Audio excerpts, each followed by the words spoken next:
Hey, it's Sick Boy from the Gaminganarchist Collective, and I'm here to make a response video to a video I've just seen from Totalbiscuit. Now, I'm not going to go off on a rant and rave about this one. This is an immediate reaction video, rather than sit down, take time, wait for this to boil over, and break this all down individually at every point, because frankly, my point is a fairly simple one, so I'm going to keep it as brief as I can, even though I am very impassioned, and I do disagree with his conclusions quite severely.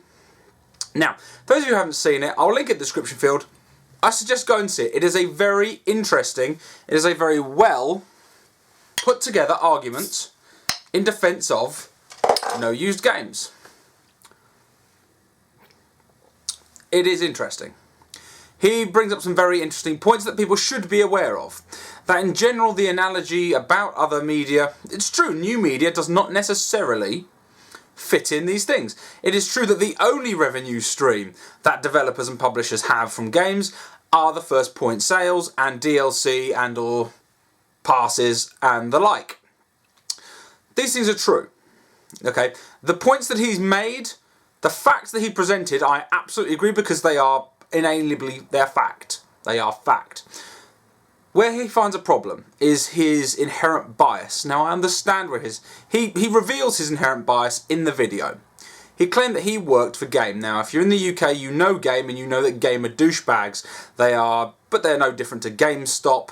They're no different to Electronics Boutique, who in the UK merged. Electronics Boutique is actually Game. I'm not sure if they're also GameStop in the US. I'm not sure, but I know they've now own all, pretty much, high street video game stores. And they monopolise and they take the piss when it comes to used games. That is a problem. They have poor business practices. The problem is that this is a cyclical nature. It is a vicious circle.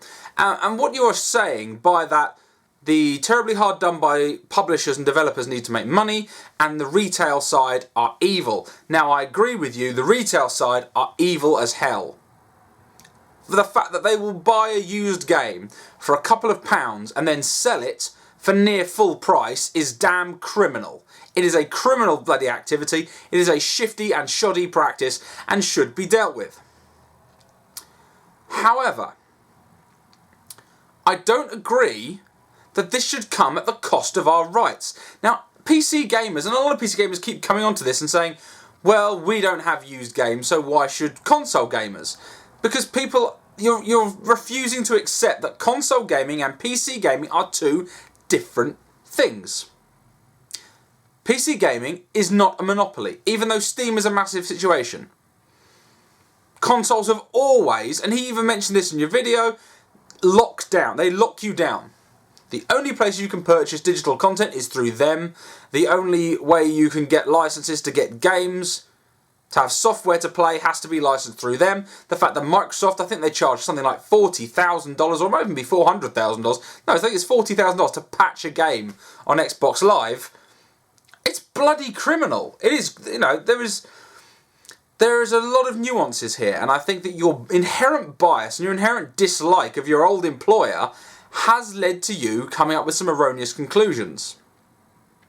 Now, I agree, we could have a consumer-happy relationship without used games. We could. However, I do not believe, in the sake of console gaming, with the industry as it is today, that we would. Bear in mind that EA dropped their pass because they knew Microsoft were going to support the ban of used games. Now, did EA very recently say that they would be dropping the price of their games because of the enhanced profitability, that every single sale is going to be a 0.1 sale? No, they didn't. They in fact said their prices would go up. What they're looking for is an exponential increase in their profit, not to protect themselves against further losses. This is a very nuanced situation. Developers need to actually get, we need to have developers who need to be producing better content. Some developers produce great stuff, but some just produce a load of crap. They don't deserve to make money. Good developers absolutely do. Publishers, if you think we need to relook at the distribution network and we need to look at high street stores, why aren't you looking at the publishers as an equal evil in this situation? This is where I have a problem with your argument. You are basically backing Stalin because you hate Hitler. And when you look at it, They are both very shoddy groups. Both publishers and retail shaft the customer. It is not a case of one being good and one being evil. And what you are advocating is handing the reins directly to one. Now, if we're moving to digital publishing, why aren't developers supporting Microsoft saying, well, you need to have a publisher to publish on Xbox Live. Why? Because the publishers are trying to sew the business up and increase their profits. And frankly, their distribution model is entirely worthless. There is a reason why the music industry has moved towards reality TV. Because they make more money off concerts, they always did. They make more money off bloody phone-ins for reality shows to pick the next celebrity. That's where money's made. That X Factor and American Idol and Pop Idol and whatever the hell your local equivalent of that show is, that makes more money than any album sale does. Vote for Who Wins is way more popular and worth way more money.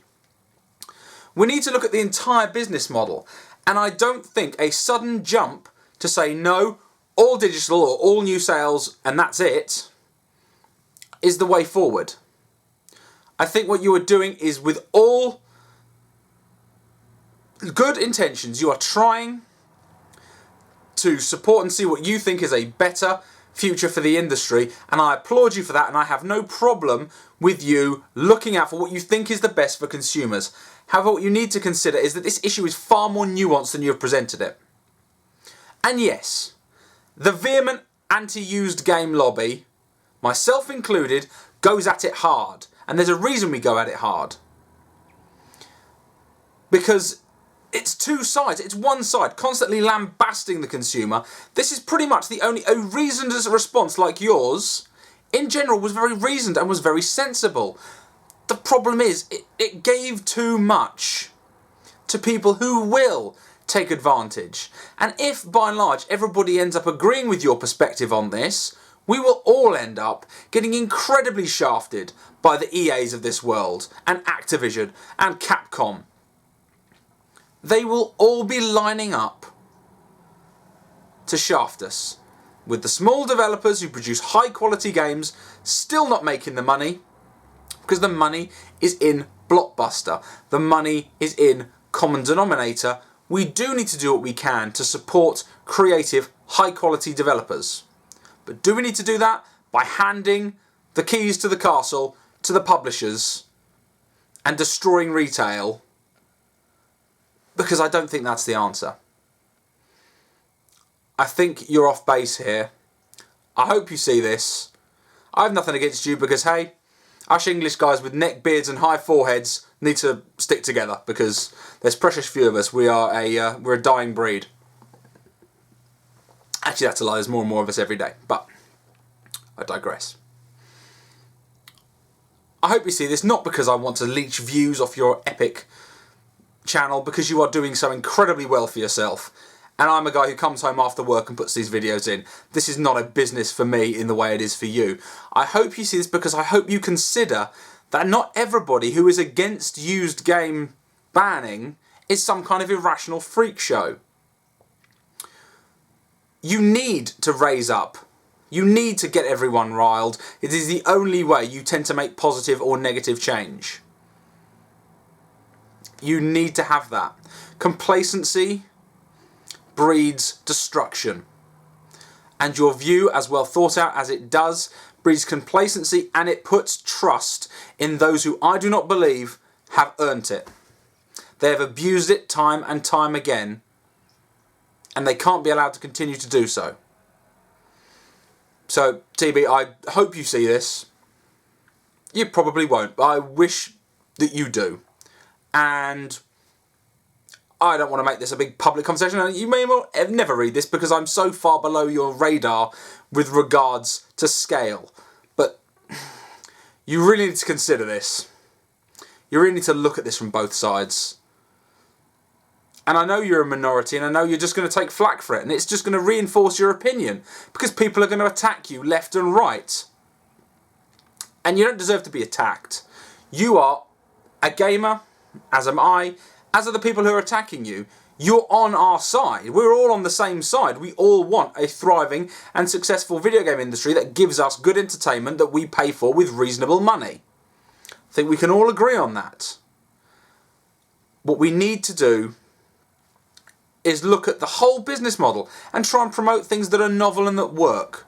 Because let's face it, civil wars are always a situation where the most of your own dies.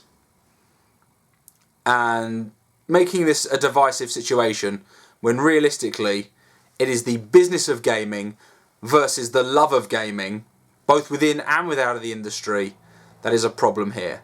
It's pushing it to making it a more commercial entity that is the problem, that is causing these bad business decisions.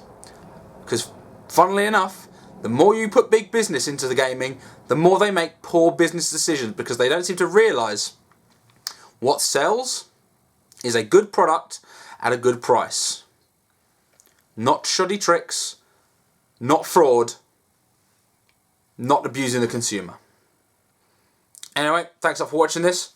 I'll catch you guys later.